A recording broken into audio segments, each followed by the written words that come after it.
Si Amelia, na nakulong sa kanyang katawan matapos manganak, ay pilit nakikinig sa malupit na plano ng kanyang asawa, biyenan, at kabit. Nais nilang wakasan ang kanyang buhay upang kunin ang kanyang ari-arian. Kaya ba ni Amelia nalabanan ang kawalan ng pag-asa, ipaglaban ang kanyang mga anak, at mabunyag ang masamang plano bago pa man huli? Ang puting ilaw sa itaas ng delivery room ay tila isang araw na nakakasilaw. Bawat paghinga ni Amelia ay mabigat, pinipiga ng sakit at ng sabik. Sa kanyang tabi, mahigpit ang hawak ni Miguel sa kanyang kamay.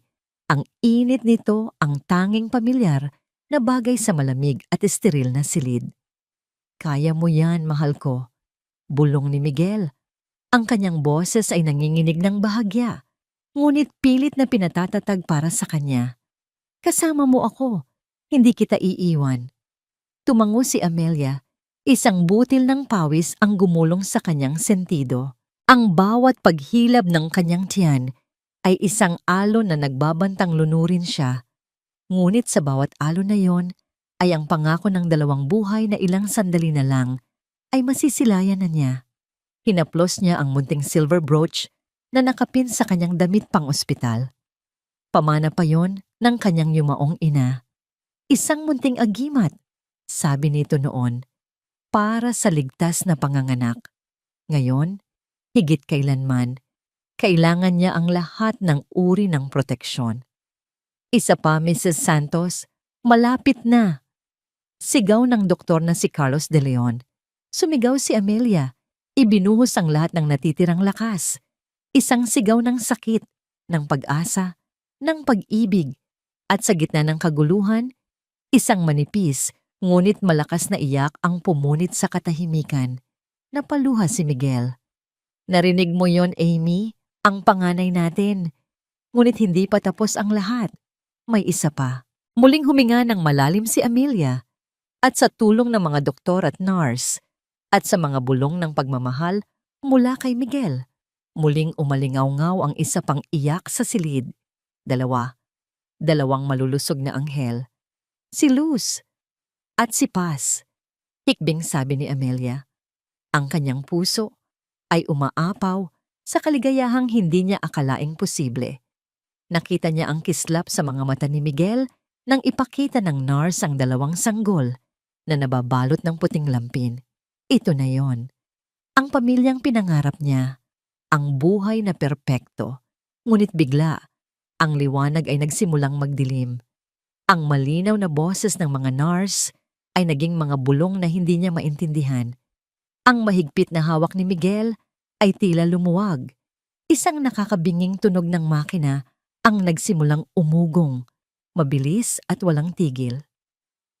"Doctor," bumabagsak ang vital signs niya. "We're losing her! Code blue! Code blue!" Naramdaman ni Amelia ang isang kakaibang lamig na gumapang sa kanyang buong katawan. Sinubukan niyang tawagin ang pangalan ni Miguel. Sinubukan niyang abutin ang kanyang mga anak. Ngunit ang kanyang mga braso ay parang tingga. Ang kanyang mga mata, na kanina lang ay puno ng luha ng kagalakan, ay unti-unting bumibigat. Ang huli niyang nakita ay ang nag-aalalang mukha ni Dr. De Leon at ang gulat na ekspresyon ni Miguel bago siya lamunin ng isang walang katapusang kadiliman. Katahimikan. Iyon ang unang napansin ni Amelia. Isang katahimikang nakakabingi. Wala siyang makita, wala siyang maramdaman. Para siyang isang kaluluwang lumulutang sa gitna ng kawalan. Patay na ba ako? Ngunit hindi, dahil may naririnig siya. "I'm sorry, Mr. Santos." Ang boses ay malungkot at formal. Boses ni Dr. De Leon. "We did everything we can. She suffered a massive amniotic fluid embolism. It was too severe. Time of death, 3:42 p.m. Hindi. Sumigaw ang isip ni Amelia. Isang sigaw na walang tunog. Isang sigaw na umalingaw-ngaw lamang sa loob ng kanyang bungo. "Hindi! Buhay ako! Naririnig ko kayo!" Narinig niya ang isang malakas na paghikbi. Si Miguel, ang kanyang asawa. Hindi totoo yan, Doc, Amy." Mahal ko. Kasunod nito ay ang boses ng isang babae, matigas at may awtoridad. Anak, tanggapin na natin. Ang biyena niyang si Imelda Santos. Gumalaw kayo. Sigaw niya sa sarili niyang katawan. Iunat ninyo ang mga daliri ko. Imulat ninyo ang mga mata ko. Ipakita ninyo sa kanilang buhay ako. Ngunit ang kanyang katawan ay isang bilangguan, isang malamig at hindi gumagalaw na selda na nagkulong sa kanyang sumisigaw na kamalayan. Ang takot ay nagsimulang pumulupot sa kanyang kaluluwa. Mas masakit pa sa naramdaman niyang sakit sa panganganak.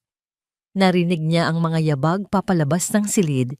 Siguro ay si Dr. De Leon at ang mga nurse.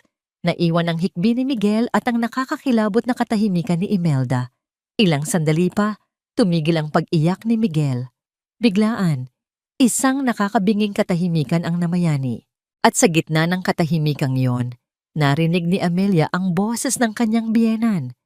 Malamig, walang emosyon, at puno ng isang bagay na hindi niya mawari.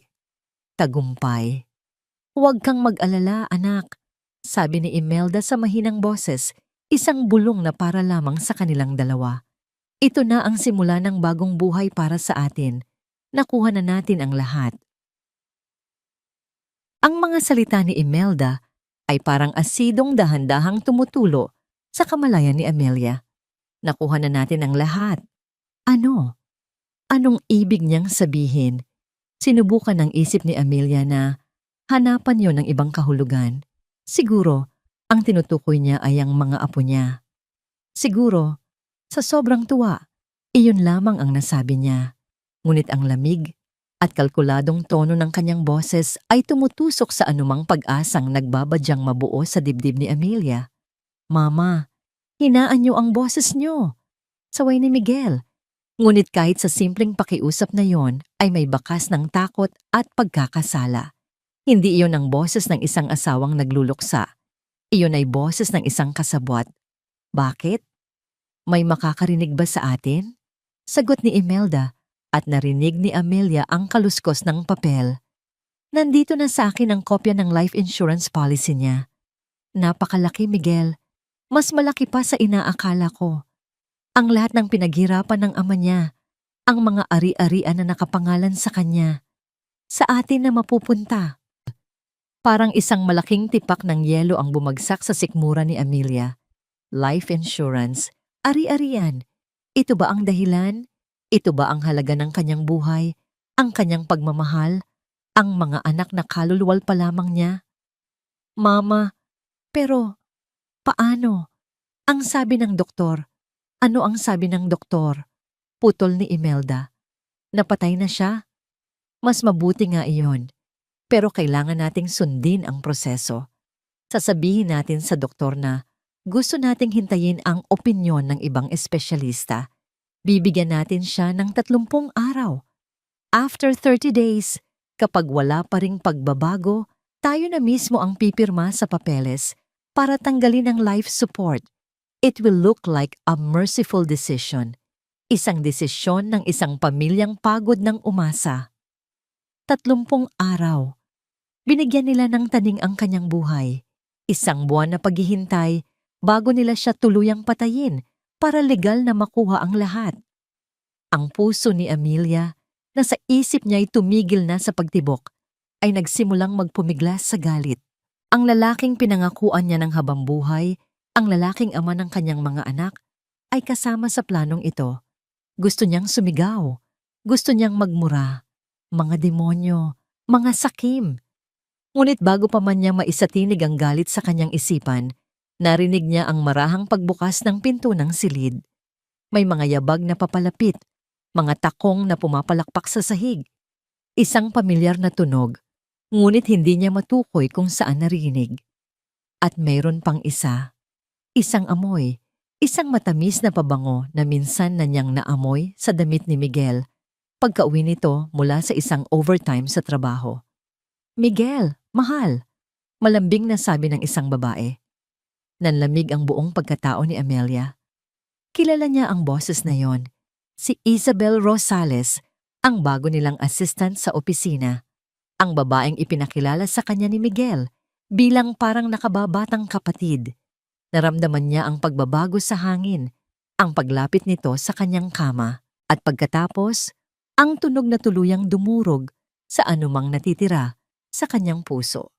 Isang halik, isang mabilis, ngunit malagkit na tunog ng mga labing naglapat. At hindi iyon sa kanyang pisngi. Narinig niya ang mahinang pag-angal ni Miguel. "Belle, nandito tayo sa ospital." Saway ni Miguel, ngunit walang bigat ang kanyang mga salita. "So, hindi ka ba masaya na makita ako?" Malanding sagot ni Isabel. "Nabalitaan ko ang nangyari. I'm so sorry for your loss."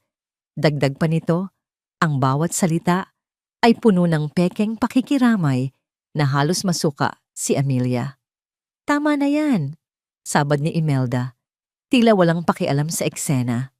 "Belle, mabutit dumating ka. Narinig mo ba ang plano? 30 araw. 30 days? Hindi ba masyadong matagal, tita?" Reklamo ni Isabel. "Paano kung magising siya?" "Hindi yan magigising," mabilis na sagot ni Imelda. "At kahit magising pa siya, anong magagawa ng isang gulay? Kailangan nating maging malinis. Kailangan nating magmukhang nagluluksa. Sa loob ng 30 araw, Miguel, iiyak ka. Magpapakita ka ng sakit. At ikaw, Belle, mananatili ka muna sa anino. Pagkatapos ng lahat, kapag nasa atin na ang pera, maaari na nating simulan ang buhay na pinapangarap natin." Biglang nag-flashback sa isip ni Amelia ang mga nakaraang buwan. Ang mga gabing ginagabi ng si Miguel, ang mga biglaang business trip, ang mga text message na agad binubura, ang mga resibo ng mga mamahaling regalo na hindi naman para sa kanya. Ang lahat ng yon, pinili niyang huwag pansinin. Pinili niyang magtiwala. Dahil mahal niya si Miguel. Dahil ayaw niyang masira ang pamilyang bubuuin pa lamang nila. Ang tanga-tanga niya. Habang ang tatlo ay nagbubulungan, nagpaplano ng kanyang kamatayan at ng kanilang kinabukasan, sa ibabaw ng kanyang bangkay, may isa pang eksena ang nangyayari sa kabilang bahagi ng lungsod. Sa isang tahimik na opisina sa Makati, nakaupo si Attorney Lorna Guevara, ang matalik na kaibigan at abogada ni Amelia. Sa harap niya ay isang maliit na speaker na konektado sa kanyang laptop. Mula rito, malinaw niyang naririnig ang bawat salita, bawat halik, bawat hininga ng kataksilan na nangyayari sa loob ng silid sa ospital. Ang kanyang mukha na kanina lang ay puno ng pag-aalala para sa kaibigan ay dahan-dahang nag-iba. Ang pag-aalala ay napalitan ng gulat. Ang gulat ay naging pagkasuklam at ang pagkasuklam ay naging isang malamig at determinadong galit. Ang silver brooch na regalo niya kay Amelia ay hindi lang isang palamuti. Ito ay isang pangako. "Kung may mangyaring masama, Amy, malalaman ko." Pinindot niya ang record button sa kanyang computer. Bawat salita ng mga Santos ay nagiging digital na ebidensya. Bawat tawa ni Isabel ay isang pako sa kanilang sariling kabaong. Bumalik ang kamalayan ni Amelia sa ospital. Ang kanyang paunang pagkabigla ay nagliliyab na ngayon bilang isang nag-aapoy na galit. Hindi siya papayag, hindi siya susuko. Lalaban siya para sa kanyang sarili, para sa kanyang mga anak. Nang biglang nagsalita si Isabel, isang tanong na puno ng pag-aalala na nagpabago sa lahat.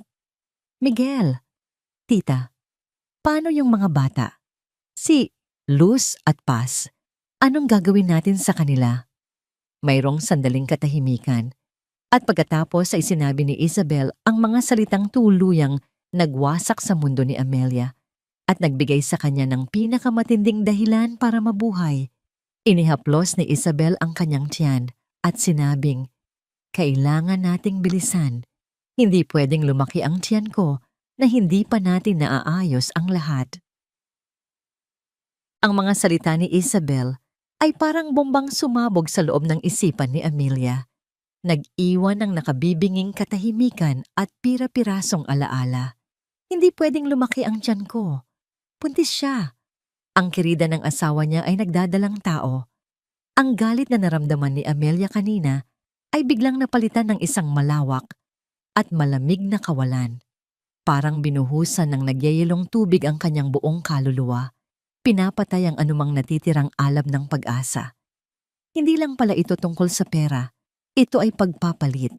Isang buong pamilya ang itinatayo sa ibabaw ng kanyang libingan. Isang bagong asawa, isang bagong ina, isang bagong anak. At ang kanyang mga anak, ang kanyang dalawang anghel na si Luz at Paz, ay magiging mga ampon sa sarili nilang pamamahay o mas masahol pa, mga sagabal na kailangang alisin.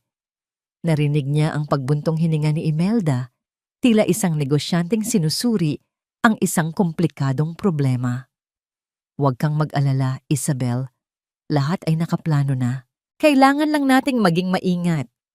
Maingat, Mama? Nanginginig ang boses ni Miguel. Paano tayo magiging maingat? Buntis si Belle at si Amelia. Ang katawan niya ay nandito pa rin.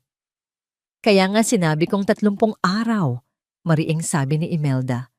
Sa loob ng 1 buwan, kailangan mong gampanan ang papel ng isang byudo, isang ama na nag-iisa. Darating ang mga kaibigan, ang mga kamag-anak. Magpapakita ka ng pighati. Ipapakita mo sa kanila kung gaano ka nawalan. At pagkatapos ng 30 araw, kapag pumirma na tayo sa papeles, sasabihin nating iyon ang pinakamabigat, ngunit pinakamakatuwirang desisyon. Isang act of mercy para palayain ang kaluluwanan niya. Bawat salita ay isang punyal. Ang kanyang kamatayan, ginawang isang palabas. Ang kanyang alaala, ginawang isang kasinungalingan. Pagkatapos niyan, patuloy ni Imelda, magluluksa tayo ng ilang buwan. At kapag handa na ang lahat, Belle, maaari ka nang pumasok sa eksena bilang isang kaibigan na tumulong sa nagluluksang pamilya. Walang maghihinala. At kapag isinilang mo na ang bata, magiging isang buo at masayang pamilya na tayo.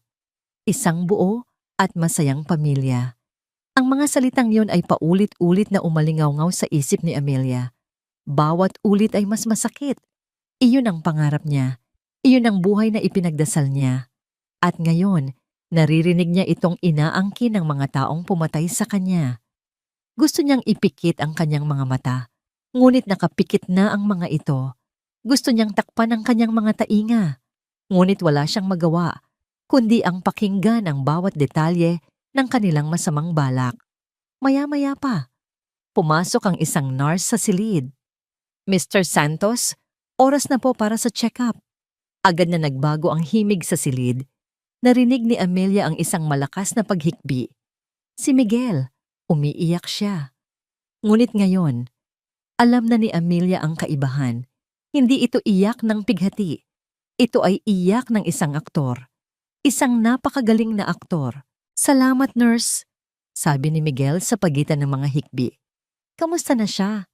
May pagbabago ba? Wala pa rin po, sir. Malungkot na sagot ng nurse. Pero huwag po kayong mawalan ng pag-asa. Kausapin niyo lang po siya. Minsan na nakakatulong daw po iyon. Lagi ko siyang kinakausap, sabi ni Miguel. Lumapit siya sa kama. Naramdaman ni Amelia ang kanyang hininga malapit sa kanyang tainga. Mahal ko, lumaban ka. Bulong niya. Sapat na para marinig ng nurse. Huwag mo kaming iwan ng mga anak natin. Isang halik ang dumampi sa kanyang noo. Malamig. Walang buhay. Tulad ng isang ahas. Nang makaalis ang nurse, bumalik ang lahat sa dati. Narinig ni Amelia si Isabel na nagpaplano na. Siguro, dapat nating i-renovate ang master's bedroom. Palitan natin ng mas light na kulay ang pintura. At ang nursery, dagdag ni Imelda. Dapat siguro, ihiwalay na natin ang gamit ng kambal para hindi maging komplikado sa hinaharap. Ang bawat salita nila ay nagtatanggal ng bakas ni Amelia sa mundong ito. Binubura nila siya, piraso bawat piraso. Habang siya ay nakahiga lamang doon, isang bilanggo sa sarili niyang katawan. Isang tahimik na saksi sa sarili niyang paglalaho. Sa opisina ni Lorna, ang recording ay patuloy. Ang bawat salita ay naidodokumento. Ngunit hindi sapat ang recording. Kailangan niya ng mas matibay na ebidensya. Kailangan niyang malaman kung ano ang nangyayari sa pera at ari-arian ni Amelia. Kinuha ni Lorna ang kanyang telepono at tinawagan ang isang numero. "Hello, Raul. I have a job for you. I need you to run a full financial background check on Miguel and Imelda Santos. Everything. Bank accounts, credit cards, loans. I want to know every single peso they move and I need it yesterday." Pagkatapos ng tawag, sumandal siya sa kanyang upuan. Ang kanyang mga mata ay nakatitig sa speaker na tila ba nakikita niya ang kanyang kaibigan sa kabilang linya. "Huwag kang mag-alala, Amy," bulong niya. "Hindi kita pababayaan. Hindi ko sila hahayaang manalo." Sa mangantala, sa bilangguan ng kanyang katawan, isang desisyon ang nabuo sa isip ni Amelia. Ang kawalan ng pag-asa ay nagsimulang magbigay daan sa isang matigas at nagbabagang determinasyon. 30 araw. Iyon ang ibinigay nilang taning sa kanya. Ngunit para kay Amelia, hindi iyon isang hatol na kamatayan. Iyon ay isang deadline. 30 araw para lumaban. 30 araw para magising. 30 araw para mabawi ang lahat ng inagaw sa kanya. Sinubukan niyang muli. Ginamit ang lahat ng kanyang lakas, ang lahat ng kanyang galit, ang lahat ng kanyang pagmamahal para sa kanyang mga anak. Ipinukol niya ang lahat ng iyon sa isang maliit na bahagi ng kanyang katawan. Ang dulo ng kanyang daliri sa paa. Gumalaw ka, walang nangyari. Gumalaw ka, wala pa rin. Ngunit hindi siya sumuko. Ito pa lang ang unang araw. Mayroon pa siyang 29 na pagkakataon. Biglang pumasok si Imelda sa silid. May kausap sa telepono. Ang kanyang boses ay mahina. Halos pabulong. Ngunit sa sobrang talas ng pandinig ni Amelia ngayon, bawat salita ay malinaw. "Opo, nasisiguro ko," sabi ni Imelda. Isang malusog na sanggol na babae. "Oo, kararating lang. Walang magiging problema. Ang nanay, huwag kayong mag-alala sa kanya. Malapit na siyang mawala sa eksena." May narinig siyang pag-uusap tungkol sa pera. Isang malaking halaga. At doon, naintindihan ni Amelia ang sinabi ni Imelda kanina. Ihiwalay na natin ang gamit ng kambal para hindi maging komplikado sa hinaharap. Hindi lang siya ang gusto nilang alisin. Isa sa kanyang mga anak. Ibebenta nila. Nang matapos ang tawag, lumapit si Imelda sa intercom ng silid at kinausap ang nursery. "Nurse, pwede niyo bang dalhin dito si Paz? Gusto ko lang siyang makarga sandali." Maya-maya pa, narinig ni Amelia ang pagbukas ng pinto at ang mahinang iyak ng isang sanggol, ang kanyang anak, ang kanyang Paz. At sa gitna ng kadiliman, narinig ni Amelia ang malamig at sakim na bulong ni Imelda sa sanggol. "Ikaw ang magiging susi sa lahat, bata ka. Ang anghel na mag-aahon sa amin sa hirap." Isang tawag ang pumasok sa telepono ni Imelda. "Hello?" "Opo, nandito na siya." May tumawag. Isang kliyente. Interesado sila sa isang sanggol na babae. Ang amoy ng baby powder at gatas ay bumalot kay Miguel habang nakatayo siya sa harap ng salamin ng nursery. Sa loob ng 2 magkahiwalay na incubator, mahimbing na natutulog ang 2 nilalang na nagbago ng kanyang buhay magpakailanman. Si Luz at si Paz, ang kanyang mga anak. Pinayagan siya ng nurse na pumasok sandali. Sa kauna-unahang pagkakataon, binuhat niya ang isa sa mga ito, si Luz. Napakaliit niya sa kanyang mga braso, napakabango. Ang munting mga daliri nito ay kumuyom sa kanyang hintuturo, isang hawak na mas matibay pa sa anumang kontrata. Naramdaman niya ang isang mainit na kuryenteng gumapang sa kanyang dibdib. Isang damdaming hindi niya pa naramdaman kailanman. Pagmamahal, purong pagmamahal. Pagkatapos ay binuhat niya si Paz. Kung si Luz ay may hawig kay Amelia, si Paz naman ay tila isang munting kopya niya. Ang hugis ng ilong, ang manipis na buhok na nagsisimulang tumubo, isang bahagi niya, dugo niya, isang butil ng luha ang pumatak mula sa kanyang mata at tumama sa puting lampin ni Paz. Luha ng ano? Saya? Pighati? O pagkakasala? Hindi niya alam. Ang alam lang niya, sa mga sandaling iyon, habang karga niya ang kanyang mga anak, gusto niyang maging isang mabuting ama. Gusto niyang suklian ang tiwala ni Amelia. Gusto niyang bawiin ang lahat. Ngunit ang pangarap na yon ay kasing ikli lang ng sandaling iyon. Paglabas niya ng nursery, naghihintay na sa kanya ang kanyang ina sa isang sulok ng pasilyo. Ang mukha ni Imelda ay seryoso, walang bakas, ng pagiging isang mapagmahal na lola. Para sa kanya, ang mga bata sa loob ay hindi mga apo. Sila ay mga komplikasyon o mga produkto. Miguel, kailangan nating mag-usap, sabi nito sa mahinang boses, ngunit may bigat ng isang utos. Dinala siya ni Imelda sa isang family waiting room na walang tao. Isinara nito ang pinto. Ang hangin ay biglang naging mabigat. Ano po iyon, ma? Tanong ni Miguel. Pilit na iniiwas ang kanyang tingin. Ayaw niyang makita ang kalkulasyon sa mga mata ng kanyang ina. Tumawag na ang kliyente. Diretsong sabi ni Imelda. Ang mag-asawang sinasabi ko sa'yo, desidido na sila. Handa silang magbayad ng malaki para sa isang malusog na sanggol. Nanigas si Miguel. Maano bang sinasabi niyo? Nagbibiro po ba kayo? Kailan ba ako nagbiro pagdating sa pera, Miguel? Sagot ni Imelda. Ang kanyang mga mata ay nanlilisik. Isipin mo, ang pera mula sa insurance ni Amelia, aabutin pa ng ilang buwan bago natin makuha. Pero ito, mabilis na pera. Sapat para bayaran ang mga utang mo. Sapat para masimulan ang negosyong gusto ni Isabel. Sapat para hindi na tayo mag-alala pa. Pero ma, anak ko yon. Anak natin ni Amelia.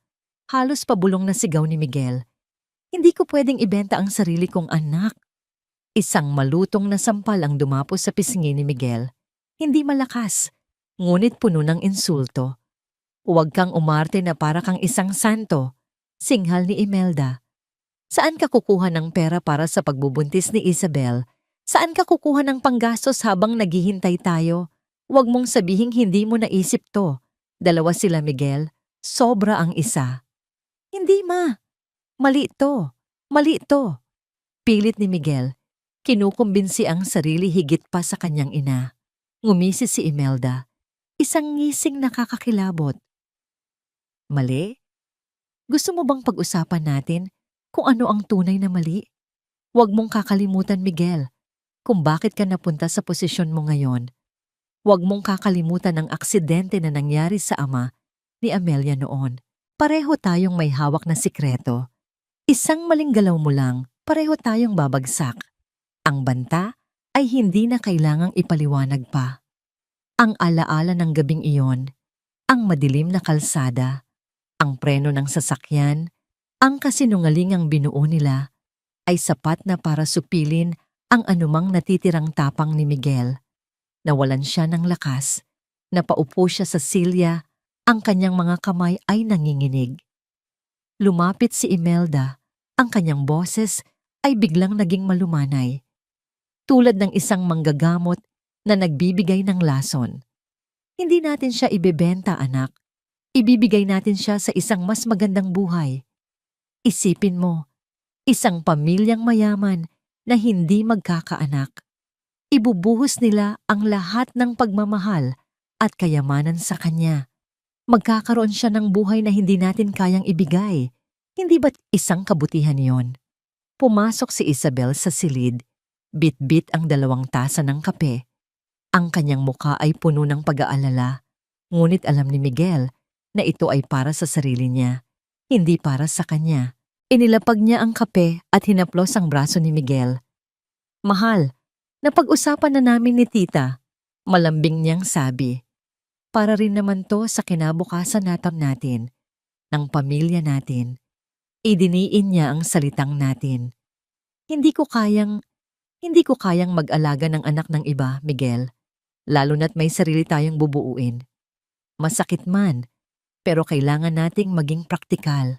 Iyon na iyon. Ang huling tulak, ang pagpili sa pagitan ng nakaraan na kinakatawan ng mga anak ni Amelia at ng kinabukasan na ipinapangako ni Isabel. Si Miguel ay isang duwag at ang mga duwag ay laging pinipili ang mas madaling daan. Tumango siya ng dahan-dahan, hindi makatingin sa mata ng sino man sa kanila. Isang tango ng pagsuko, isang tango ng pagtataksil. Nakita niya ang nangiti ng tagumpay sa labi ni Imelda. Nakita niya ang ginhawa sa mukha ni Isabel. Ngunit sa loob niya, may isang bagay na namatay. Ang maliit na piraso ng kanyang sarili na nangarap maging isang mabuting ama kanina lang sa nursery. Tumayo siya, iniwan ang dalawang babae sa kanilang pagbubunyi at naglakad pabalik sa nursery. Mula sa salamin, pinagmasdan niya ang natutulog na si Paz. Ang kanyang munting anghel na walang kamalay-malay sa hatol na iginawad sa kanya ng sarili niyang ama. Ang bigat ng buong mundo ay tila pumatong sa kanyang mga balikat. Humilig siya sa salamin, ang kanyang noo ay nakadikit sa malamig na bubog. Sa isang bulong na puno ng sakit at pagsisisi, sinabi niya ang mga salitang magiging sumpa niya habang buhay. Patawarin mo si Papa, anak. Ang mga salita ni Miguel, patawarin mo si Papa, anak, ay tumagos sa kadiliman at tumama sa kamalayan ni Amelia na parang kidlat. Ang bawat pantig ay isang pag-amin, isang hatol, isang katapusan. Hindi ito katapusan. Sa isang iglap, ang lahat ng sakit, ang lahat ng pighati, ang lahat ng pakiramdam ng pagiging biktima ay naglaho. Ang natira na lamang ay isang dalisay at nagngangalit na apoy. Isang apoy na sinindihan ng pinakamatinding uri ng pag-ibig, ang pagmamahal ng isang ina para sa kanyang anak. Walang hiya ka, Miguel. Walang hiya kayong lahat. Ang sigaw ay umalingaw-ngaw sa loob ng kanyang isipan. Napakalakas na halos akalain niyang maririnig ito ng lahat sa silid. Ngunit ang kanyang katawan ay nanatiling tahimik, isang estatwa ng pagkakanulo. Narinig niya ang pag-uusap ni Imelda sa telepono. Inaayos ang mga detalye. Ang presyo, ang lugar ng pagkikita, ang mga kasinungalingan na kanilang sasabihin sa ospital para mailabas ang isa sa kambal. Adoption papers, sabi ni Imelda. Isang malayong kamag-anak na gustong umampon. Bawat salita ay nagpapatigas sa determinasyon ni Amelia. Ang kanyang isip, na dati puno ng mga maliligayang alaala nila ni Miguel, ay ngayon ay nagiging isang silid ng stratehiya. Kailangan niyang mag-isip. Kailangan niyang lumaban. Naalala niya ang araw na nagpa-ultrasound sila. Ang unang beses na nakita niya ang dalawang kumikislap na tuldok sa monitor. Dalawang tibok ng puso. Sinabi niya kay Miguel, doblemente biyaya. At niyakap siya nito at sinabing, doblemente pagmamahal, mga kasinungalingan. Lahat ng iyon, ang alaala, ay hindi na nagdulot ng sakit, kundi ng lakas. Ang pagmamahal na iyon ay hindi nawala. Ito ay nasa kanya pa rin. At ang pagmamahal na iyon ang magiging sandata niya.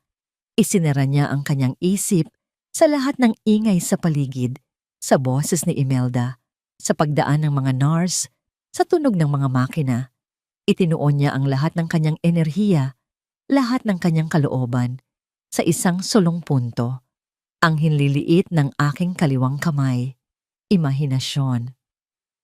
Sa simula, iyon lang. Inimagine niya ang kanyang daliri na gumagalaw. Isang maliit na pag-angat, isang maliit na pagbaluktot, paulit-ulit, milyon-milyong beses sa loob ng kanyang isipan. Gumalaw ka, para kay Luz. Gumalaw ka, para kay Paz. Gumalaw ka, para sa akin. Ang mga oras ay lumipas. Ang araw ay naging gabi. Narinig niya ang pagpapalit ng shift ng mga nurse.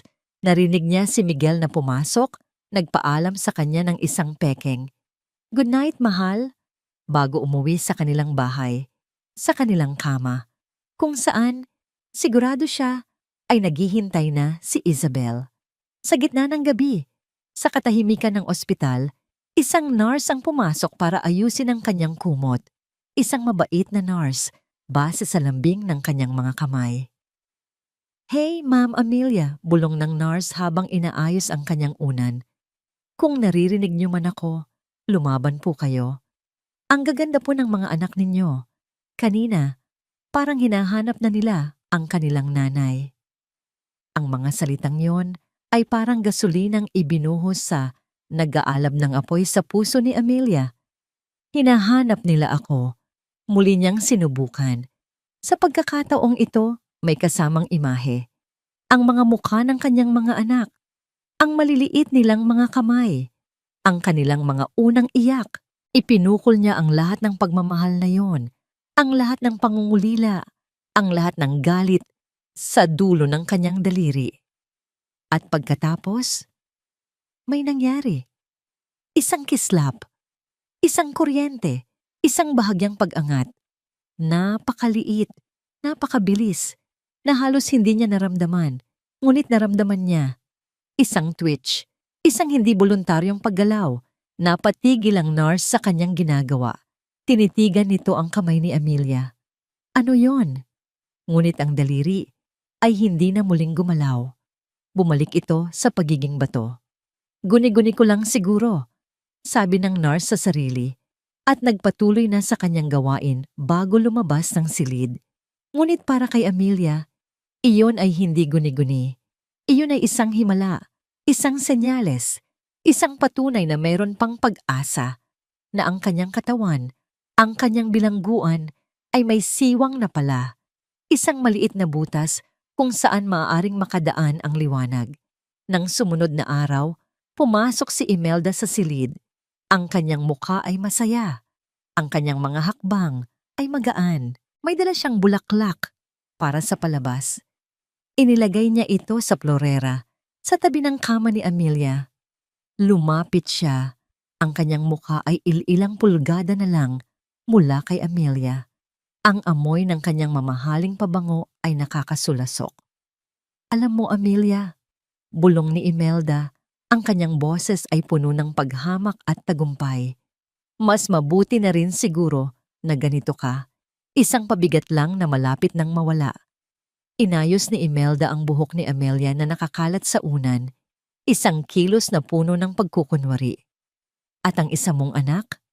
Nagpatuloy siya. Huwag kang mag-alala para sa kanya. Magkakaroon siya ng buhay na hinding-hindi mo kayang ibigay. Isang buhay na puno ng yaman. Malayo sa pamilyang ito. Malayo sa'yo. Pagkasabi noon, tumalikod na si Imelda at lumabas ng silid. Iniwan si Amelia sa isang katahimikang mas maingay pa kaysa sa sigawan. Ngunit ang mga salita ni Imelda ay hindi na nakasakit kay Amelia. Sa halip, ang mga ito ay naging panggatong. Isang paalala sa kung ano ang nakataya. Hindi na siya ang Amelia na mahina at nagtitiwala. Ang babaeng nakahiga sa kama na ito ay iba na. Siya ay isang ina. Isang leon ang handang gawin ang lahat para protektahan ang kanyang mga supling. At sa katahimikan ng kanyang isipan, isang pangako ang kanyang binitawan. Naririnig kita, Imelda. Naririnig ko kayong lahat. At hindi ako papayag. Magigising ako. At sa araw na imumulat ko ang aking mga mata, sisingilin ko kayong lahat sa inyong mga kasalanan. Ipinikit niyang muli ang kanyang isipan at muling nag-ensayo. Gumalaw ka. At sa pagkakataong ito, ang twitch ay mas malakas na bampok. Ang chandelier sa itaas ng pribadong silid ng restaurant ay kumikinang na parang mga diamante. Bawat kubyerto sa mesa ay pilak. Bawat plato ay mamahaling porselana. Para kay Imelda Santos, ito ang kanyang natural na kapaligiran. Isang mundo ng kapangyarihan at yaman na matagal na niyang inaasam. At ngayon, abot kamay na niya. Sa tapat niya, nakaupo ang mag-asawang Del Prado, isang makapangyarihang negosyante at ang kanyang socialite na asawa. Sila ang kliyente. Sila ang solusyon. Sila ang huling pagkakataon para sa isang perpektong plano. Gusto naming pasalamatan kayo, Mrs. Santos, sa pag-ayos ng pagkikitang ito. Sabi ni Mr. Del Prado, ang kanyang boses ay formal, ngunit may bakas ng desperasyon.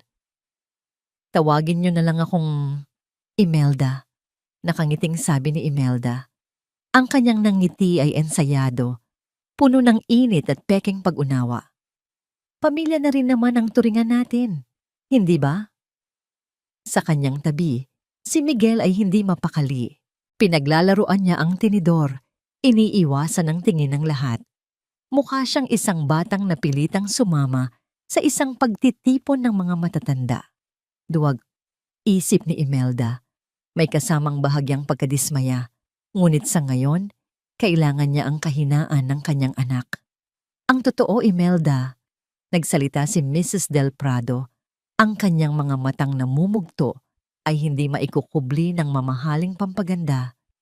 Hindi na kami makapaghintay. Ilang taon na naming ipinagdarasal ito. Sigurado ka bang walang magiging problema? Inilapag ni Imelda ang kanyang kopita ng alak. Tinitigan niya ang mag-asawa. Ang kanyang mukha ay nagpapakita ng malalim na pakikiramay. Naiintindihan ko ang inyong pag-aalala. Maniwala kayo sa akin.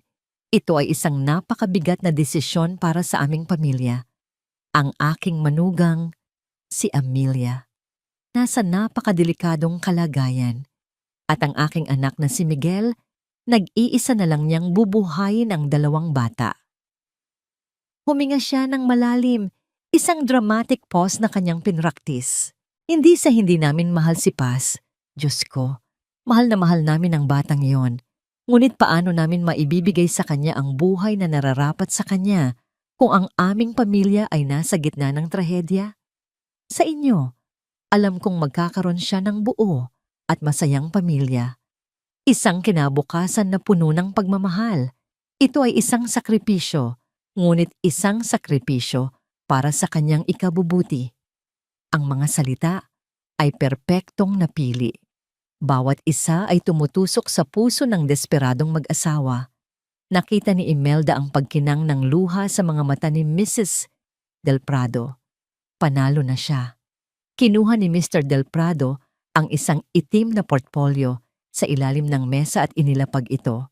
Binuksan niya ito. Sa loob, nakasalansan ang mga bundle ng tig-1,000 piso, isang malaking halaga. Ang paunang bayad. Ito ay para sa mga gastusin sa ospital at sa mga papeles, sabi ni Mr. Del Prado. Ang kabuuan ay ibibigay namin sa araw na makuha na namin ang bata. Tumingin si Imelda kay Miguel, isang tingin na nagsasabing, umakting ka.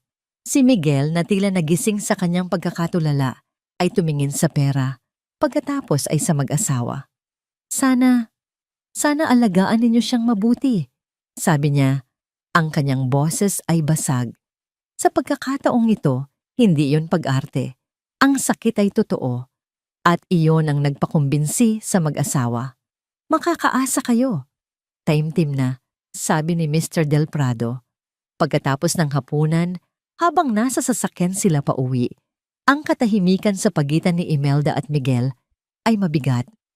Si Imelda ang unang bumasag dito. Magaling ang ginawa mo kanina, anak, sabi niya, habang binibilang ang pera sa loob ng portfolio. Naniwala sila sa bawat salita mo. Hindi sumagot si Miguel. Nakatingin lang siya sa labas ng bintana, sa mga ilaw ng syudad na dumadaan. Huwag ka nang magmukmok dyan, sabi ni Imelda. Medyo naiirita na. Isipin mo na lang, dahil dito, mababayaran mo na ang mga utang mo, mabibigyan mo na ng magandang simula, si Isabel, at ang magiging anak ninyo. Hindi ba't yun naman ang mahalaga? Paano si Amelia, ma? Sa wakas ay tanong ni Miguel.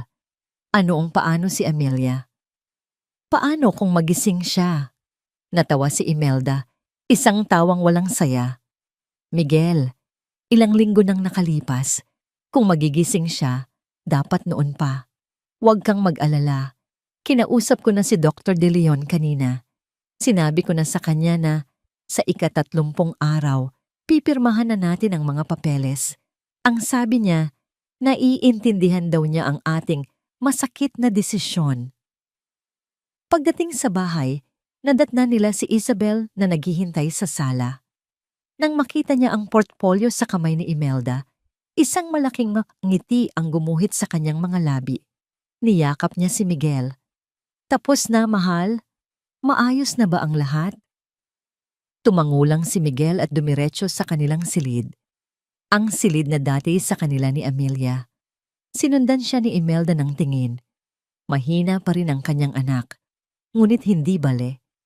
Kaya niyang kontrolin ang lahat. Pumunta siya sa isang maliit na altar sa isang sulok ng kanilang bahay, kung saan nakalagay ang larawan ng kanyang yumaong asawa. Kumuha siya ng isang bundle ng pera mula sa portfolio at inilagay ito sa harap ng larawan. Nakikita mo ba, mahal? Bulong niya sa larawan. Sinabi ko naman sa'yo, aayusin ko ang lahat. Ang lahat ng ito ay para sa kinabukasan ng ating anak, ng ating pamilya. Kinabukasan, sa ospital, habang binabantayan niya ang comatose na si Amelia, tinawagan niyang muli si Dr. De Leon para kumpirmahin ang lahat. Yes, doctor, sabi niya sa telepono. Ang kanyang boses ay puno ng ensayadong pighati. Bukas ng umaga, sa 31 araw, pupunta kami dyan para pirmahan ang lahat ng kailangan. Salamat sa iyong pag-unawa. This is the hardest decision of our lives. Pagkababa niya ng telepono, ngumisi siya. Bukas na ang katapusan ng lahat. Bukas na ang simula ng kanyang bagong buhay. Hindi niya alam na sa kabilang linya, si Dr. De Leon ay hindi basta-basta naniwala. Mayroon siyang napansin. Isang maliit, halos hindi makitang spike sa brain activity chart ni Amelia mula kagabi. Itinabi niya ito bilang isang anomaly. Ngunit ngayon, dahil sa tawag ni Imelda, isang maliit na butil ng pagdududa ang naitanim sa kanyang isipan. Tinitigan niya ang chart. Ano kaya ito? At sa ibabaw ng kama, sa likod ng mga matang nakapikit, narinig ni Amelia ang lahat. Bukas, ang araw ng kanyang paghuhukom. Ang oras ay nauubos na. 29 na araw. Ang mga salitang yon ay parang isang kampanang paulit-ulit na tumutunog sa isipan ni Amelia. 720 oras ng pagiging bilanggo. 43,200 minuto ng pagdinig sa mga kasinungalingan. Ngayon, wala pang 24 na oras na lang ang natitira. Ang kadiliman sa kanyang paligid ay hindi na nakakatakot. Ito ay naging pamilyar, isang kumot na pinagtataguan niya ng kanyang mga plano at lumalakas na determinasyon. Sa loob ng 29 na araw, ang munting kislap sa kanyang daliri ay naging isang kontroladong paggalaw. Hindi pa rin niya ito maangat, ngunit kaya na niyang ipatwitch ito ayon sa kanyang kagustuhan. Isang maliit na tagumpay, isang lihim na armas. Ngunit sapat na ba yun? Sa labas ng kanyang silid, ang mundo ay nagpapatuloy. Narinig niya ang pagdating ng umaga, ang pagpasok ng mga nurse, ang paglilinis ng silid, ang pagdating ng kanyang mga berdugo. Pumasok sina Miguel, Imelda at Isabel. Ang kanilang mga boses ngayon ay mas kampante, mas nasasabik. Para silang mga heredero na naghihintay na basahin ang huling habilin.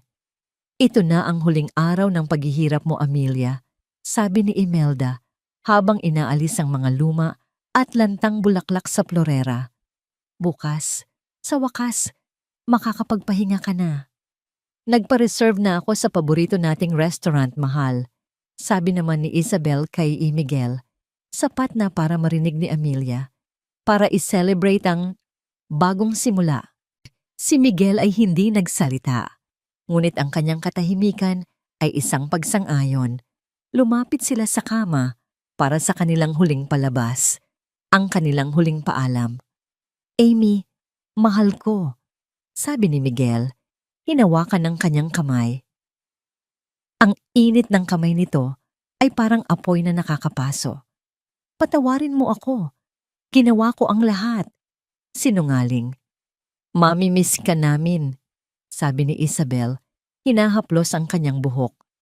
Plastic. Magkikita rin tayong muli, sabi ni Imelda, isang pangakong mas nakakatakot kaysa sa isang sumpa. Mga demonyo. Habang sila ay nagsasalita, isang tunog ang pumukaw sa atensyon ni Amelia mula sa intercom ng silid. Mahina lamang ito, ngunit para sa kanya, ito ay isang kulog. Ang iyak ng isang sanggol mula sa nursery, ang iyak na yon, ang iyak ng kanyang anak. Isang alon ng enerhiya ang biglang bumuhos sa kanyang katawan. Hindi galit, hindi takot, kundi purong pagmamahal. Isang desperadong pangangailangan na protektahan ang pinagmumulan ng tunog na yon. Itinuon niya ang lahat ng enerhiyang yon, hindi lang sa kanyang daliri, kundi sa kanyang mga mata, sa kanyang mga talukap, ang mga piraso ng laman na nagkukulong sa kanya mula sa mundo. Magbukas kayo. Kailangan nila akong makita. Kailangan ko silang makita. Sa opisina ni Lorna, ang tensyon ay mas lalong tumitindi. Nasa harap niya si Raul, ang pribadong investigador. Ang mga dokumento ay nakakalat sa mesa. Mga bank statement, mga credit card bill, mga kopya ng mga titulo. Tama ang hinala mo, attorney, sabi ni Raul. Ilang linggo bago maospital si Mrs. Santos, sunod-sunod ang pag-withdraw ni Miguel sa joint account nila. Malalaking halaga. At ang mga credit card, puro gastos sa mga alahas, mamahaling hapunan, at isang down payment para sa isang bagong kotse. Walang kahit isa doon ang para kay Amelia. At si Imelda? Tanong ni Lorna, ang kanyang mga ngipin ay nagngangalit. Mas malala, sagot ni Raul. May mga malalaking utang siya sa kasino at mayroon akong source na nagsasabing may kausap siyang mga tao tungkol sa isang private adoption. Mukhang naghahanap siya ng buyer. Kinuyom ni Lorna ang kanyang mga kamao. Ang lahat ng piraso ay nagtutugma. Ang recording, ang mga dokumento, ang tawag sa telepono na narinig niya tungkol sa isang kliyente. Salamat, Raul. Malaking tulong ito, sabi ni Lorna. Ano ang plano mo, attorney? Oras na para isuplong sila. Umiling si Lorna. Hindi pa.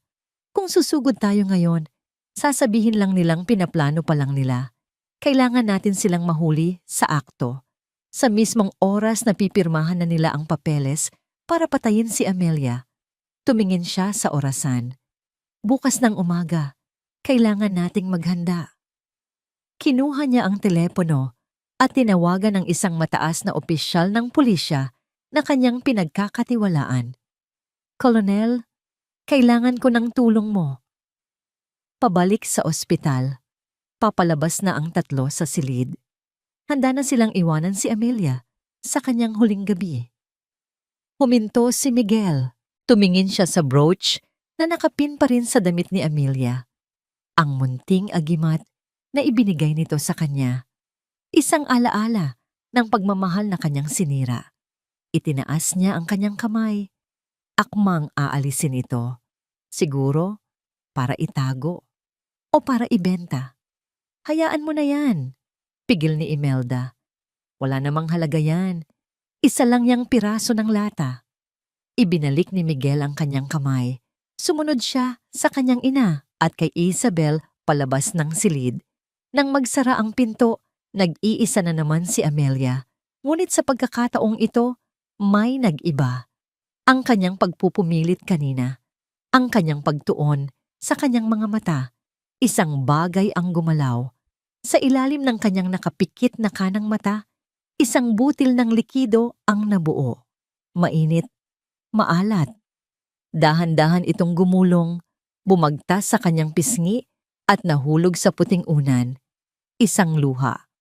Ang unang pisikal na manifestasyon ng kanyang paghihirap. Ang unang patak ng ulan bago ang isang malakas na bagyo. Bukas, darating ang bagyo. Ang umaga ng ika-30 araw ay dumating na may kasamang kakaibang katahimikan.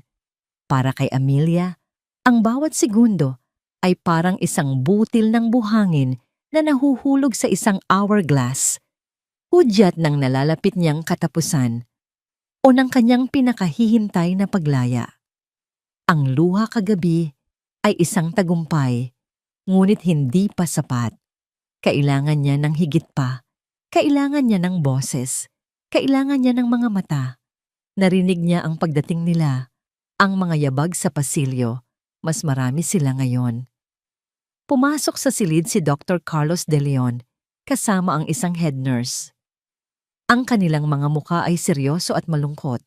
Mga profesional na handang gawin ang isang mahirap na tungkulin. Sa likod nila, nakasunod ang pamilya Santos. Si Miguel, na nakasuot ng itim na polo, ang kanyang mukha ay isang perpektong maskara ng pighati. Si Imelda, na may dignidad ng isang nagluluksa, ngunit matatag na byuda. At si Isabel, na maingat na nakatayo sa may pintuan, isang anino na handa nang lumabas sa liwanag. Mr. Santos, Mrs. Santos, simula ni Dr. De Leon sa isang malumanay na tono. Nandito na po ang mga papeles. Sigurado na po ba kayo sa inyong desisyon? Tumango si Imelda, kinuha ang papel mula sa doktor. Buo na ang aming pasya, Dok. Panahon na para palayain namin siya. Si Miguel ay lumapit sa kama. Hinawakan niyang muli ang kamay ni Amelia. Malamig na ito. Walang buhay. Mahal ko. Bulong niya. Ang kanyang hininga ay amoy kape at kasinungalingan. Paalam na. Magkikita rin tayo. Inabot ni Imelda ang ballpen at ang papeles kay Miguel. Pirahan mo na, anak. Ang buong atensyon sa silid ay nasa kay Miguel. Ang pag-scratch ng ballpen sa papel ang magiging hudyat ng kanilang tagumpay. Ang tunog na yon ang magiging mitya ng kanilang bagong buhay. Itinaas ni Miguel ang ballpen. Ang dulo nito ay ilang sentimetro na lang mula sa linya kung saan nakasulat ang kanyang pangalan. Sa sandaling iyon, ginamit ni Amelia ang lahat ng natitira niyang lakas. Ang lahat ng galit, ang lahat ng pagmamahal, ang lahat ng alaala ng kanyang mga anak. Ipinukol niya ang lahat ng iyon, hindi na sa kanyang mga daliri o sa kanyang mga mata, kundi sa kanyang lalamunan, sa kanyang mga vocal cord na matagal nang natutulog. Isang salita. Kailangan lang niya ng isang salita. Ang dulo ng ballpen ay dumampi na sa papel. Wa. Ang tunog ay mahina, garalgal, parang kaluskos ng tuyong dahon. Ngunit sa nakabibinging katahimikan ng silid, ito ay umalingaw-ngaw na parang isang putok ng baril. Nabitawan ni Miguel ang ballpen. Tumalsik ito sa sahig. Lahat ay napatingin sa kama. Dahan-dahan, napakabagal, na parang isang bulaklak na sumisibol sa dilim, ang mga talukap ng mata ni Amelia ay nagsimulang gumalaw. Naghiwalay ang mga ito, at mula sa siwang, dalawang mata ang lumitaw, mga matang hindi na puno ng pagmamahal o pagtitiwala, kundi ng isang malamig at nag-aapoy na galit. Ang mga mata na yon ay nakatitig ng diretso kay Miguel. Napaatras si Dr. De Leon at ang nurse. Ang kanilang mga mukha ay puno ng pagkamangha at hindi makapaniwalang tuwa. Himala, nasabi ng nurse. Ngunit para sa tatlo, hindi ito himala. Ito ay isang bangungot. Ang mukha ni Miguel ay namutla na parang papel. Si Isabel ay napahawak sa kanyang bibig. Ang kanyang mga mata ay nanlalaki sa takot. Si Imelda, sa unang pagkakataon, ay nawalan ng kontrol. Ang kanyang mukha ay nagpakita ng purong hindi nasasala na sindak. Hindi. Imposible. Nanginginig na sabi ni Imelda. Sa mismong sandaling iyon, bumukas ng malakas ang pinto ng silid. Pumasok si Attorney Lorna Guevara. Ang kanyang mukha ay matigas na parang bato. Sa likod niya, dalawang unipormadong pulis. Magandang umaga, sabi ni Lorna. Ang kanyang boses ay malamig at matalas. Mukhang naistorbo namin ang isang family meeting. Itinaas ni Lorna ang isang maliit na digital recorder. Huwag kayong mag-alala. Narinig namin ang lahat. Sa katunayan, Imelda, halos isang buwan na naming naririnig ang lahat. Pinindot niya ang play at mula sa recorder, Umalingaw-ngaw ang boses ni Imelda. Huwag kang mag-alala, anak. Ito na ang simula ng bagong buhay para sa atin.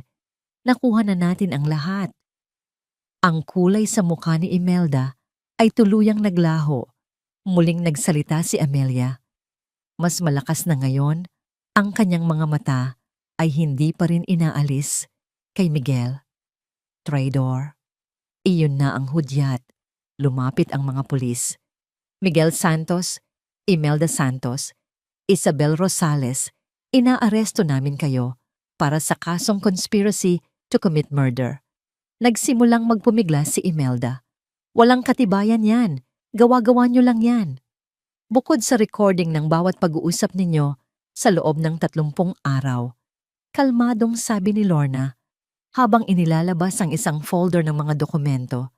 Mayroon din kaming ebidensya ng financial transactions, testimonya mula sa mga saksi at isang well-documented plan para iligal na ibenta ang isa sa mga anak ni Amelia. Sa pagbanggit ng planong pagbenta sa bata, si Miguel ay tuluyang bumagsak. Napaluhod siya sa sahig, humahagulgol. Hindi ko sinasadya. Si Mama ang may plano ng lahat. Manahimik ka. Sigaw ni Imelda, ang kanyang dignidad ay tuluyan ng gumuho. Wala kang kwentang anak. Ang malamig na tunog ng posas na isinasara sa mga kamay ni Miguel at ni Isabel ay pumuno sa silid. Habang kinakaladkad ng mga pulis si Imelda, ang kanyang mga mata ay puno ng galit na nakatutok kay Amelia. Hindi pa tayo tapos, Amelia. Sigaw niya, ang kanyang boses ay umalingaw-ngaw sa pasilyo. Hindi pa tayo tapos. Nang mawala na sila at tumahimik na ang paligid, ang natira na lang ay ang tunog ng umiiyak na nurse, ang gulat na si Dr. De Leon, ang matatag na si Lorna at si Amelia na sa wakas ay malaya na. Tumingin siya kay Lorna at sa unang pagkakataon sa loob ng 1 buwan, isang tunay na emosyon maliban sa galit ang lumitaw sa kanyang mukha. Pasasalamat at pagkatapos ay ibinaling niya ang kanyang tingin kay Dr. De Leon. Isang tanong lang ang nasa kanyang isipan, isang pangangailangan na mas malakas pa sa kanyang kagustuhang makatayo. Ang mga anak ko ho? Hirap niyang sabi. Ngumiti si Dr. De Leon sa gitna ng kanyang mga luha. Nasa nursery sila, Amelia. Ligtas sila at naghihintay sila sa'yo. Nakatayo si Lorna Guevara sa gilid ng silid. Pinapanood ang mga huling bakas ng kaguluhan na nililinis ng mga staff ng ospital. Ang amoy ng takot at pagkakasala ay unti-unting napapalitan ng amoy ng antiseptic. Isang senyales na ang lason ay naalis na. Sa loob ng 30 araw, ang silid na ito ay naging isang teatro ng kataksilan. Ngayon, ito ay isang santuaryo. Bilang isang abogada, sanay si Lorna sa mga drama sa korte, sa mga laro ng ebidensya at testimonya. Ngunit ang nakita niya kanina ay iba. Ang pagmulat ni Amelia ay hindi isang legal na tagumpay. Ito ay isang himala. At ang pag-aresto sa pamilya Santos ay hindi lang pagpapatupad ng batas. Ito ay paghahatid ng hustisya. Isang personal na hustisya para sa kanyang matalik na kaibigan. Iniwan niya sandali si Amelia sa pangangalaga ni Dr. De Leon at sinundan ng mga pulis sa istasyon. Kailangan niyang siguraduhin na ang bakal ay pinupukpok habang mainit. Sa interrogation room sa likod ng one-way mirror, pinanood niya ang 3 mukha ng kasamaan. Si Miguel ang unang bumigay. Walang anumang tapang na natira. Siya ay naging isang kaawa-awang bata na umiiyak at nagsusumbong. Hindi ko po ginusto yon. Hagulgol niya sa investigador. Si Mama po. Si Mama ang nagplano ng lahat. Sunod lang po ako ng sunod sa kanya. Patawarin niyo po ako. Ang bawat salita ay isang patak ng lason na ibinabalik niya sa sariling ina. Suklam ang naramdaman ni Lorna. Sumunod si Isabel. Ginamit niya ang kanyang mga luha at ang kanyang sinapupunan bilang panangga. Buntis po ako. Hikbi niya. Nagkamali po ako, pero nagmamahal lang po ako. Naawa lang po ako kay Miguel. Maawa po kayo sa magiging anak ko. Ang kanyang pag-arte ay mas magaling pa kay Miguel. Ngunit para kay Lorna, ang kanyang mga salita ay kasing baho ng nabubulok na basura. At panghuli, si Imelda. Kahit nakaposas at nasa loob ng isang maliit na silid, ang kanyang tindig ay mayabang pa rin. Walang pagsisisi, walang takot, tanging purong galit. Mga walang kwenta! Sigaw niya sa mga pulis. Hindi niyo kilala kung sino ang kinakalaban ninyo. Babalikan ko kayo. Lalo ka na, Amelia. At ikaw, abogadong ahas ka. Tinitigan niya ang salamin na para bang nakikita niya si Lorna sa kabilang panig. Isang pangingilabot ang gumapang sa likod ni Lorna, ngunit hindi ito takot. Ito ay pagpapatunay na tama ang kanyang ginawa. Bumalik si Lorna sa ospital. Ang kanyang isip ay abala na sa mga susunod na hakbang. Habang naglalakad, sunod-sunod ang kanyang mga tawag. Yes, I need you to file an immediate freeze order on all assets of Miguel and Imelda Santos. Opo, Colonel. Kailangan natin ng temporary protection order para kay Amelia at sa mga bata. No visitors allowed without my personal clearance. I-secure ninyo ang bahay. Baka may itinatagong ebidensya. Pagpasok niya sa silid, naabutan niyang kausap ni Dr. De Leon si Amelia. Ang boses ni Amelia ay mahina pa rin, ngunit ang kanyang mga mata ay may liwanag na. Isang liwanag ng determinasyon. Attorney, sabi ni Amelia nang makita siya. Amy, malambing na sagot ni Lorna, hinawakan ang kamay ng kaibigan. Tapos na. Ligtas ka na. Tumulo ang luha sa mga mata ni Amelia. Salamat, Lorna. Utang ko sa iyo ang buhay ko. Hindi, Amy. Utang mo yan sa sarili mo, sa paglaban mo, sabi ni Lorna. At may dalawang dahilan kung bakit ka lumaban. At palagay ko, oras na para makita mo sila. Sumenya si Lorna kay Dr. De Leon. Tumango ang doktor at may kinausap sa intercom. Ilang sandali pa, bumukas ang pinto. Pumasok ang head nurse, may tulak-tulak na bassinet. Sa loob, magkatabing natutulog ang dalawang munting anghel, balot na balot sa kulay rosas na kumot. Si Luz at si Paz. Ang paghinga ni Amelia ay bumilis. Ang kanyang mga kamay, na kanina lang ay nanghihina, ay biglang nagkaroon ng lakas. Iniunat niya ang mga ito. Maingat na kinuha ng nurse ang isang sanggol at dahan-dahang inilapag sa kanang braso ni Amelia. Pagkatapos, ang isa pa ay sa kaliwa. Sa unang pagkakataon, mula nang siya ay mamatay, nayakap ni Amelia ang kanyang mga anak. Idinikit niya ang kanyang mukha sa malambot na buhok ni Luz, nilanghap ang bango nito. Pagkatapos ay kay Paz, hinagkan niya ang maliliit nilang mga noo. Ang mga luha ay malayang dumaloy sa kanyang mga pisngi, ngunit hindi na ito luha ng pighati o galit. Ito ay luha ng purong, walang katulad na pag-ibig at ginhawa. Luz ko, Pasko, hikbi niya. Nandito na si Mama. Hindi na kayo pababayaan ni Mama. Nakatayo sa isang sulok, pinanood ni Lorna ang eksena. Ang lahat ng stress, ang lahat ng puyat, ang lahat ng panganib. Lahat ay sulit para sa sandaling ito. Ito ang tunay na hustisya. Ang isang ina na inagawa ng lahat ay muling nabuo sa pagyakap sa kanyang mga anak.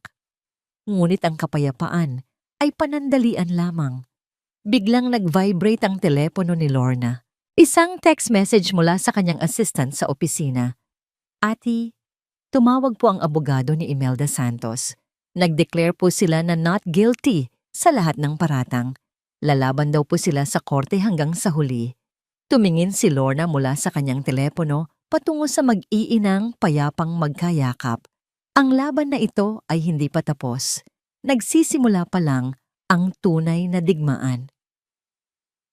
6 na buwan. 6 na buwan ng physical therapy, ng mga walang tulog na gabi kasama ang kambal, at ng walang katapusang paghahanda kasama si Lorna. Para kay Amelia, Ang 6 na buwan na yon ay isang paglalakbay mula sa pagiging isang biktima patungo sa pagiging isang mandirigma.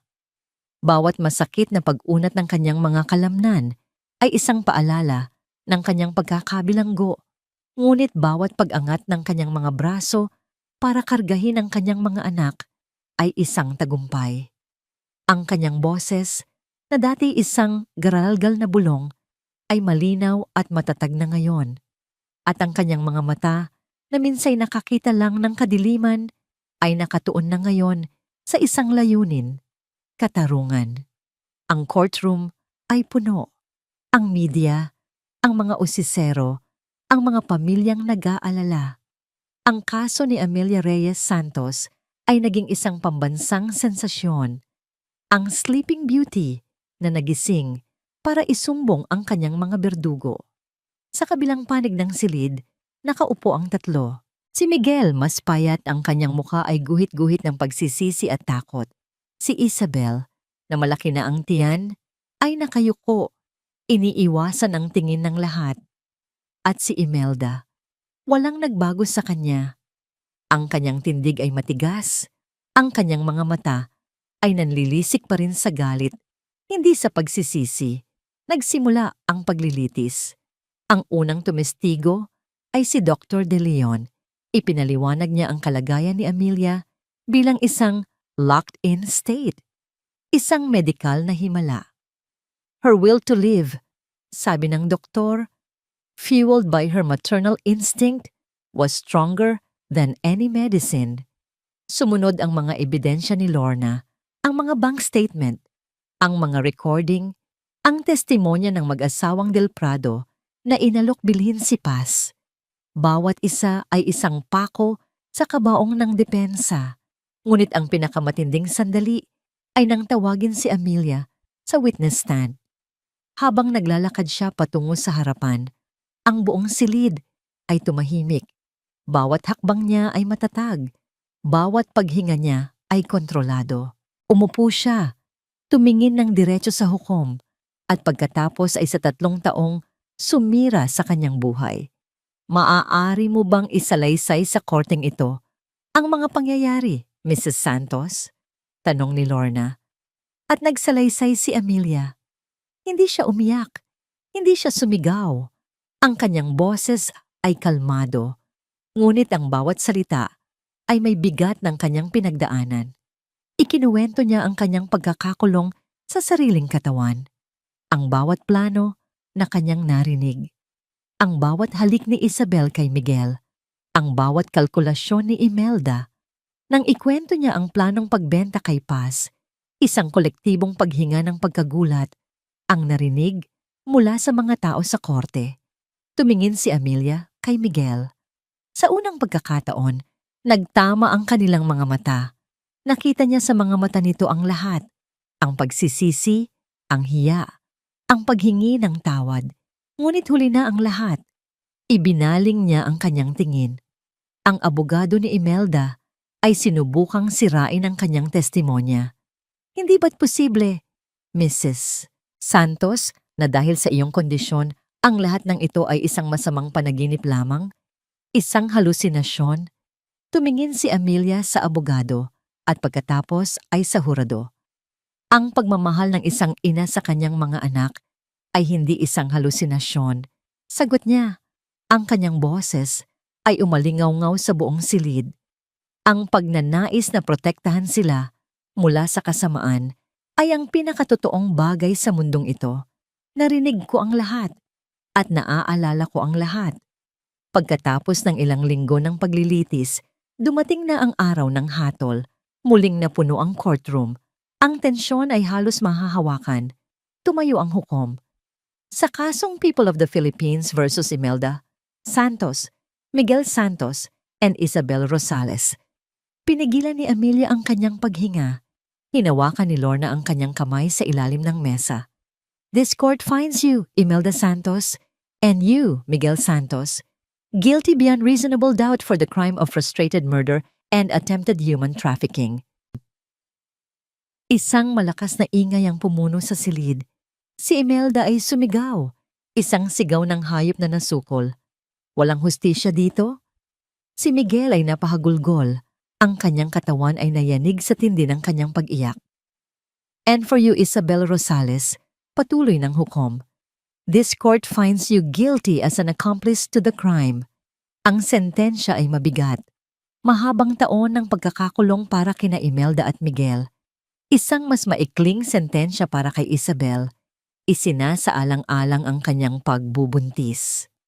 Habang inilalabas ng mga pulis ang tatlo, muling nagtama ang tingin ni Amelia at ni Miguel. Sa pagkakataong ito, tumango si Miguel, isang tango ng pagtanggap sa kanyang kapalaran.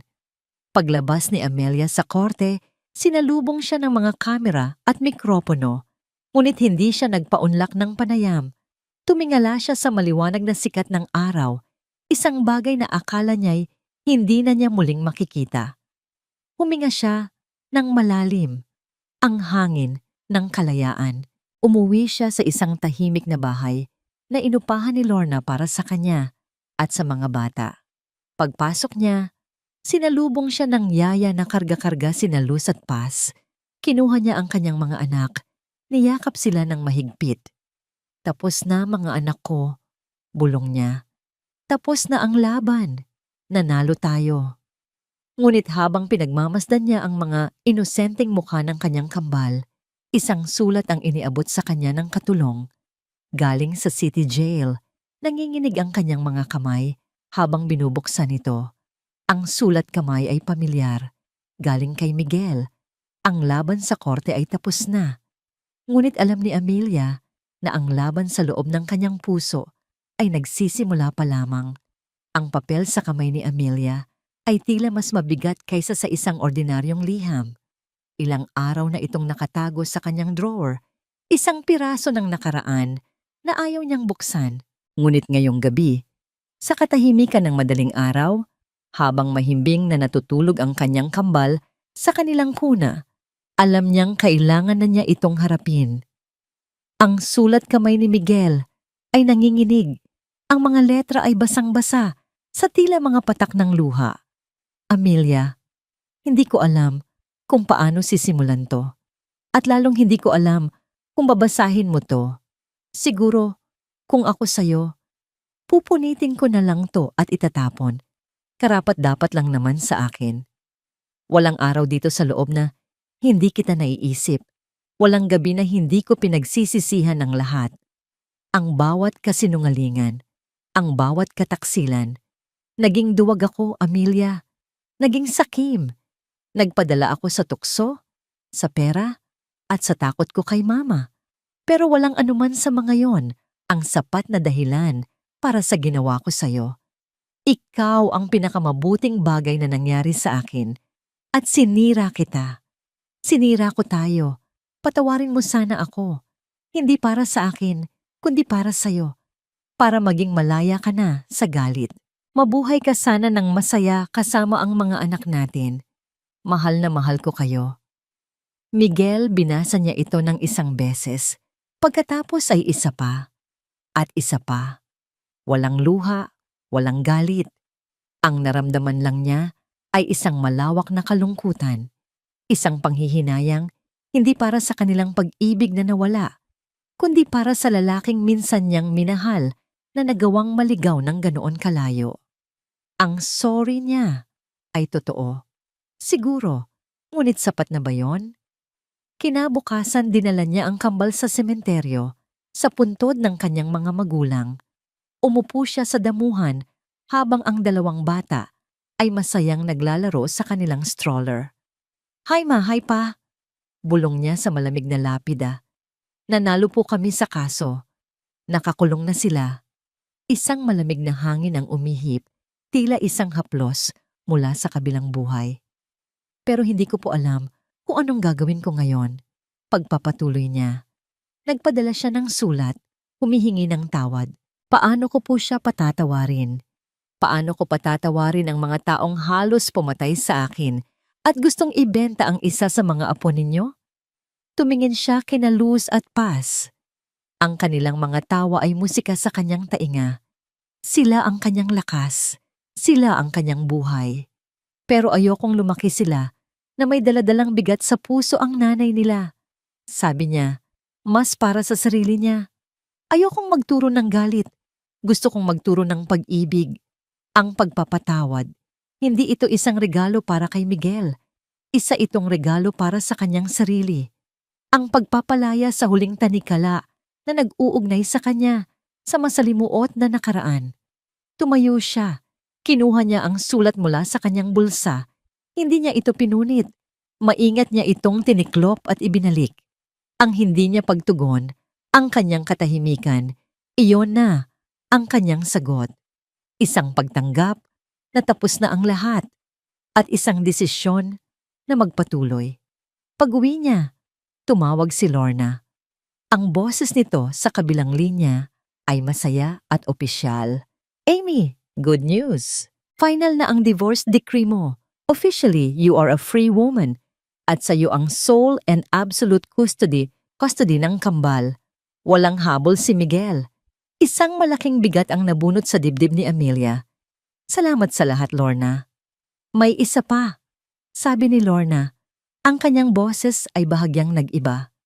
May balita ako galing sa Bureau of Corrections, si Isabel Rosales. Nanganak na siya kahapon sa infirmary ng kulungan, isang batang lalaki.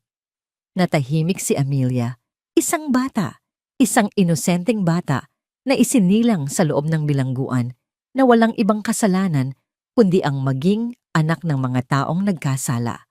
Ang kapatid sa ama ng kanyang mga anak. Amy, nandyan ka pa ba? Tanong ni Lorna. Oo, nandito pa. Mahinang sagot ni Amelia. Pagkababa niya ng telepono, lumapit siya sa kuna kung saan natutulog na sina Luz at Paz. Hinaplos niya ang malambot na pisngi ng bawat isa. Sila ay ligtas. Sila ay minamahal. Magkakaroon sila ng magandang kinabukasan. Ngunit ang batang lalaki sa kulungan, ano ang magiging kinabukasan niya? Lalaki siyang walang ama. At may isang inang, ang alaala ay puno ng pagkakasala. Tumingin siya sa labas ng bintana. Sa papalubog na araw, ang hustisya ay naibigay na. Ang batas ay naipatupad na.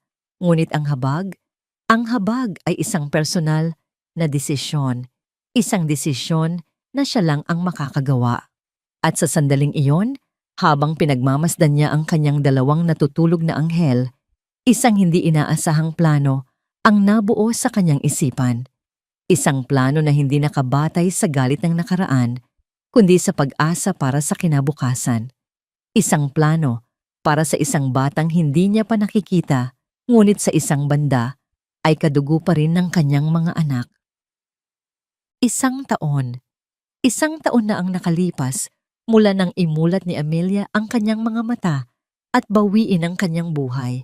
Ang mundo ay hindi na madilim. Ito ay puno na ng kulay. Nakatayo siya sa entablado ng isang hotel ballroom sa harap ng maraming tao. Ang ilaw ng mga kamera ay nakatutok sa kanya, ngunit hindi na siya nasisilaw. Sa likod niya, isang malaking banner ang nakasulat.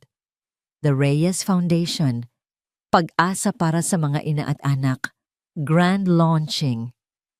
Maraming salamat po sa inyong pagdalo. Simula ni Amelia, ang kanyang boses ay malinaw at puno ng kumpiyansa. Isang taon na ang nakalipas. Akala ko ay katapusan na ng lahat para sa akin.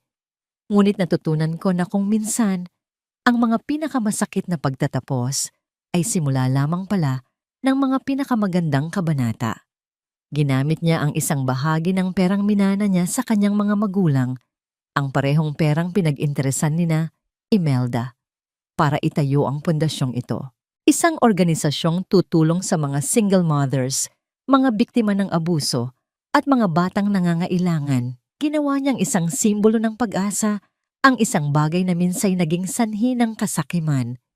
Ang pundasyong ito, patuloy niya, ay alay ko sa aking mga magulang na nagturo sa akin ng pagmamahal at sa aking dalawang anak, sina Luz at Paz, na nagturo sa akin kung paano lumaban. Pumalakpak ang mga tao. Sa isang sulok, nakita niya si Lorna, nakangiti at nagpupunas ng luha. Sa tabi nito, ang matapat na si Dr. De Leon, Sila ang kanyang naging pamilya sa gitna ng unos. Pagkatapos ng event, habang nagkakape sila ni Lorna sa isang tahimik na sulok, ibinigay ni Lorna ang isang sobre kay Amelia. Final report mula sa social services, sabi nito. Binuksan ito ni Amelia.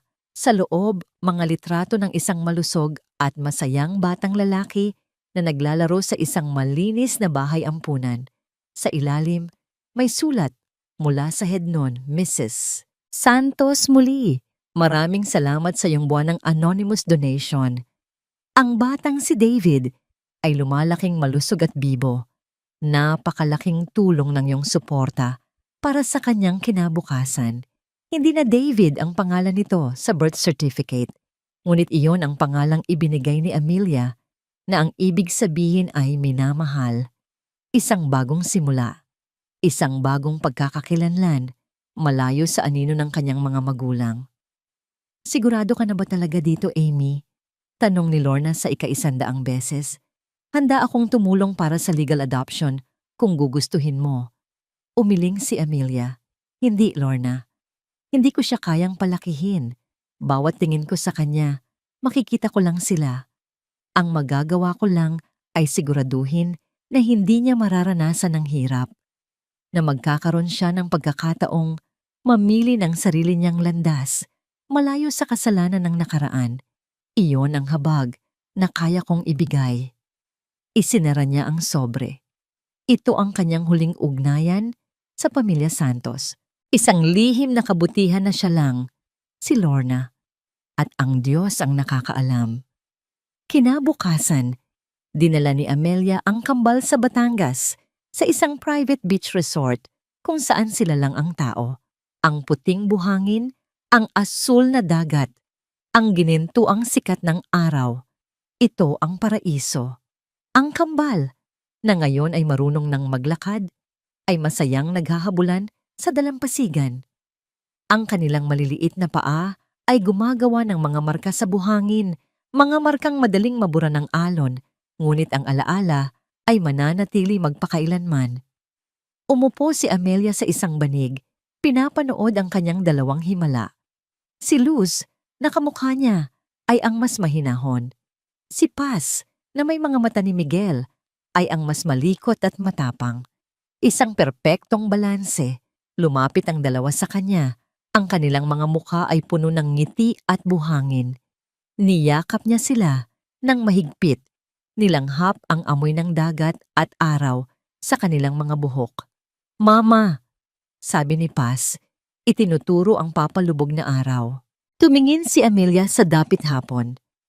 Ang langit ay pinintahan ng kulay kahel, rosas at lila.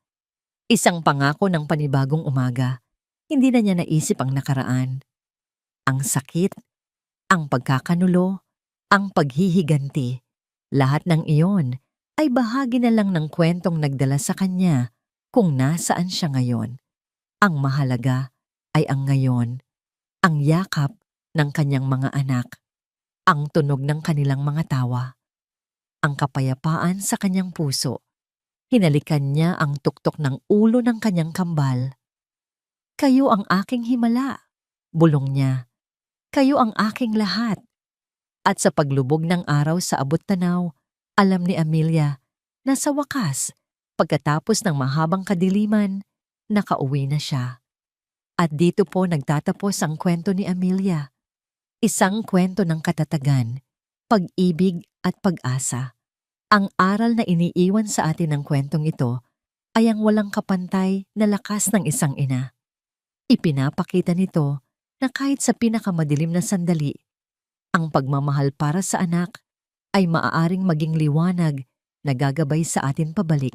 At ang tunay na pagpapatawad ay hindi para sa mga nagkasala sa atin, kundi para sa ating sariling kapayapaan na nagpapahintulot sa ating magsimulang muli ng walang daladalang bigat. Maraming salamat po sa inyong walang sawang pagsubaybay sa ating kwento. Naway napulutan ninyo ito ng inspirasyon. Ano po ang masasabi ninyo sa kwento ni Amelia? At anong uri naman ng kwento ang gusto ninyong marinig sa susunod? I-comment nyo lang po sa ibaba. Ang inyong mga saloobin ay napakahalaga po sa amin. Hindi dito nagtatapos ang ating paglalakbay. Marami pa pong kwentong kasing ganda at mas puno ng aral dito sa aming channel. Kung nagustuhan nyo ang kwentong ito, i-like, i-share sa pamilya at mga kaibigan at mag-subscribe na rin para lagi kayong updated sa mga susunod pa naming kwento. I-click niyo ang notification bell para kayo ang unang makarinig kapag may bago kaming upload. Pagpalain po kayo ng Panginoon, kayo at ang inyong buong pamilya. Hanggang sa muli.